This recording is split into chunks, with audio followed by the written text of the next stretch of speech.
मित्रांनो, असा एक कीर्तनकार आहे जो एकीकडे कीर्तनातून लोकांना ज्ञानाच्या गोष्टी सांगतो। अरे आपलीच माणसं आपलाच विचार करत नसतील तर अपेक्षा तरी कुणाकडून ठेवायच्या, आणि दुसरीकडे अभद्र भाषा वापरून स्वतःच्या गांडीतला माज दाखवतो। फरक कळतो का रे येड्या? यालाच तर म्हणतात मित्रांनो ज्ञान हेपली लोकांना आणि शेंबूड आपल्या नाकाला। अरे नाही काही जनाची तर मनाची तर खरी। तर प्रणिपात माझ्या आत्मनिर्भर मित्रांनो, जय महाराष्ट्र, जय महाराष्ट्र। परत एकदा व्हिडिओ बघण्यासाठी आल्याबद्दल धन्यवाद। फक्त व्हिडिओ शेवटपर्यंत बघा। मित्रांनो, तुम्हाला तर माहितच आहे हल्ली इंस्टाग्राम वरती आख्या जाधव आणि आप्पा म्हणाल तसं म्हणजेच आप्पा महेश मडके पाटील यांच्यामध्ये वाद चालू आहे। आणि वाद कोणत्या गोष्टीवरून चालू आहेत माहिती का? ऑफर मी अगोदर लावली का तू अगोदर लावली या गोष्टीवरून। कसे ना शेठ, बापाची चप्पल घातली म्हणून कोण बाप होत नाही आणि आमची ऑफर कॉपी केली म्हणून कोण महाराष्ट्र टॉप होत नाही, लक्षात असू द्या।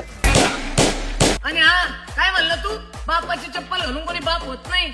अरे ऐकाय, पिंजऱ्यातल्या पोपटानी गरुडाला नाही शिकवायचं कसं उडायचं, काय कळलं ना? समजने वाले को इशारा कॉपी। मित्रांनो, मराठी उद्योजक म्हणून लोकांनी यांना डोक्यावर घेतलं, सपोर्ट केला आणि हे येडधवे त्यांना चांगली क्वालिटी चांगली सर्व्हिस द्यायची सोडून ऑफर वरून भांडणं करायला लागलेत। अरे स्वतःला उद्योजक म्हणून घेणाऱ्या चिवत्यानो, दिवाळी जवळ आली, दिवाळीत प्रॉफिट कसा कमवायचा हे बघा की ऑफर वरून भांडणं कशाला करायला लागला? नाहीतर दिवाळीत ऑफर देण्याच्या राड्यात स्वतःच्या दुकानाचा दिवाळ काढून घेतात। 35 लाख का तो हमारा इन्वेस्टमेंट है, तो 36 लाख का घाटा कैसे हो गया? मित्रांनो, मराठी उद्योजक पुढे न जाण्याचं एकमेव कारण आणि ती म्हणजे आपापसामध्ये करण्यात येणारी ईर्ष्या। म्हणजे कसं, समोरच्या दुकानदारानं ऑफर ठेवली मी पण ठेवणार, समोरच्या दुकानदारानं स्विफ्ट ठेवली मी पण ठेवणार, समोरच्या दुकानदारानं ऑफर मध्ये मोबाईल ठेवला मी पण ठेवणार, समोरचा दुकानदार येडधाव्यागत वागायला लागला मी पण वागणार। मित्रांनो, तुम्हाला या ऑफरचा काय विषय आहे, हे भांडणं कशा पाय करायला लागले तर हा मुद्दा बऱ्यापैकी समजला असेल। आता आपण येऊ महेश आप्पावरती, म्हणजेच कीर्तनकार महेश आप्पा मडके पाटील यांच्यावरती। ते पैशाच्या घमंडीच्या गप्पा मारणारे ऐका जरा। अरे दादा, प्रत्येक वेळेस पैसा काम येत नसतो, काही वेळेस जीव लावणारी माणसं सुद्धा सोबत असावी लागतात। मित्रांनो, आप्पा उद्योजक तर आहेतच पण सोबतच उत्कृष्ट कीर्तनकार सुद्धा आहेत। आप्पा त्यांच्या कीर्तनातून देव कसा प्राप्त करायचा हे शिकवतात का नाही माहिती नाही, पण आई बापावरती इमोशनल डायलॉग मारून माणसं कशी रडवायचे हे नक्की शिकवतात। पोरांनो, आयुष्यात बाप आहे म्हणूनच जगता येतं, आयुष्यात बाप आहे ना म्हणूनच जगता येतं, आणि आयुष्यातलं सगळं सुख त्या बापाकडेच मागता येतं। आता हे बघा मित्रांनो, कीर्तनात आई बापावरती बोलायचं नाही या मताचा मी अजिबात नाही। तुम्ही आई बापाला कीर्तनातून सांगा, पण त्याला एक मर्यादा असू द्या। फक्त माणसं रडवण्यासाठी जर तुम्ही आई बापावरती बोलत असाल तर त्याच्यासारखा येडधवा कीर्तनकार शोधून सापडणार नाही। नाही शोधायची पण गरज नाही, कारण आजकाल कीर्तनात प्रत्येक जण तेच करायला लागले। आणि आप्पा तुकाराम महाराज एक ठिकाणी म्हणतात, कीर्तन चांग अंग होय हरिरूप। कीर्तनात अंग हरिरूप झालं पाहिजे। कीर्तन हे मनोमंथनाचं ठिकाण आहे, मनोरंजनाचं नाही। क्या बात कर रहे? हे रडणं हसणं आम्हाला टीव्हीत पण बघायला मिळतंय। ज्ञानेश्वरीतलं गात्यातलं काहीतरी कीर्तनात सांगत जावा। मित्रांनो, आपले आप्पा जे आहेत ते कीर्तनात वेगळी भाषा वापरतात आणि इंस्टाग्रामच्या रील्स मध्ये वेगळी भाषा वापरतात। तर अगोदर आपण आप्पांची कीर्तनातली भाषा ऐकू। दादा, या जगात कुणासोबतही भांडा, गावाच्या पाटलासोबत भांडा, सरपंचासोबत भांडा, सदस्यासोबत, आमदार खासदारासोबत भांडा, पण लक्षात ठेवा पोरांनो, सख्या भावाला कधी भांडू नका, कारण संकटाच्या काळात तुमचा भाऊच तुम्हाला साथ देणार ही गोष्ट लक्षात ठेवा। आता कीर्तनातली भाषा ऐकलीत, आता इंस्टाग्राम वरच्या रील्स मधली भाषा ऐका।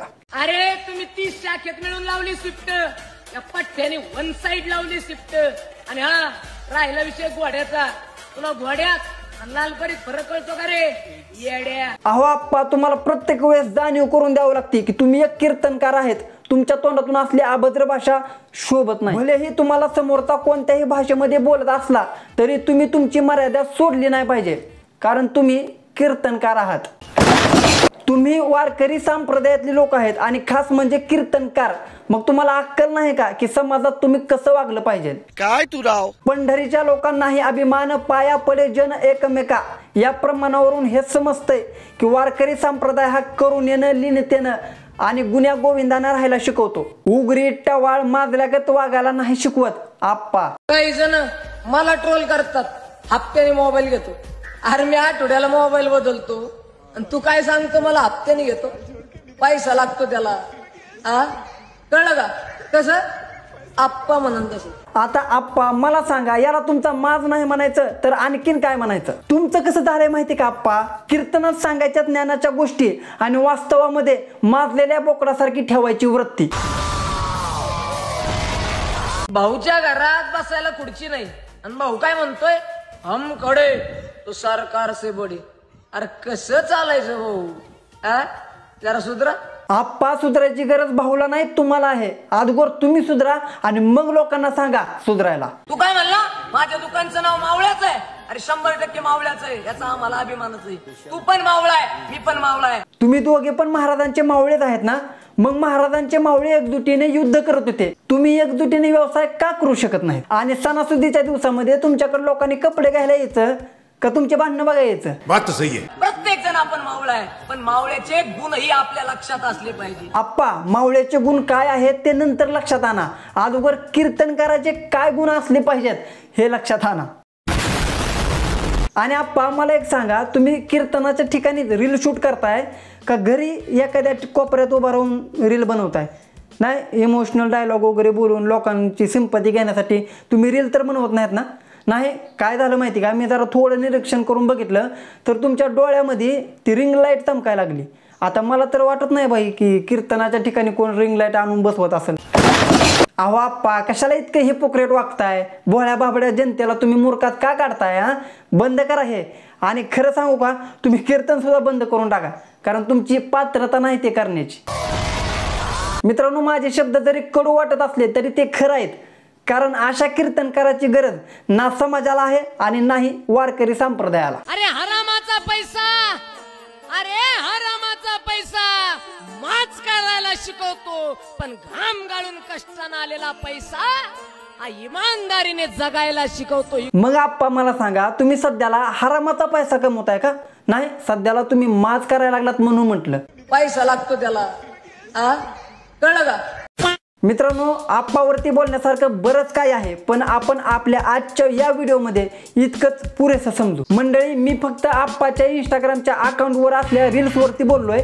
आप्पा सध्याला ज्या प्रकारचं वागत आहेत त्याच्यावरती बोललोय.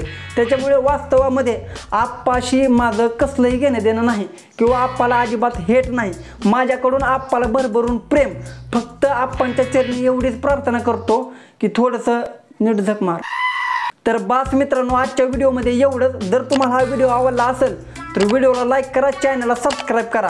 आपण भेटू लवकरच पुढच्या व्हिडिओमध्ये. तोपर्यंत राम राम.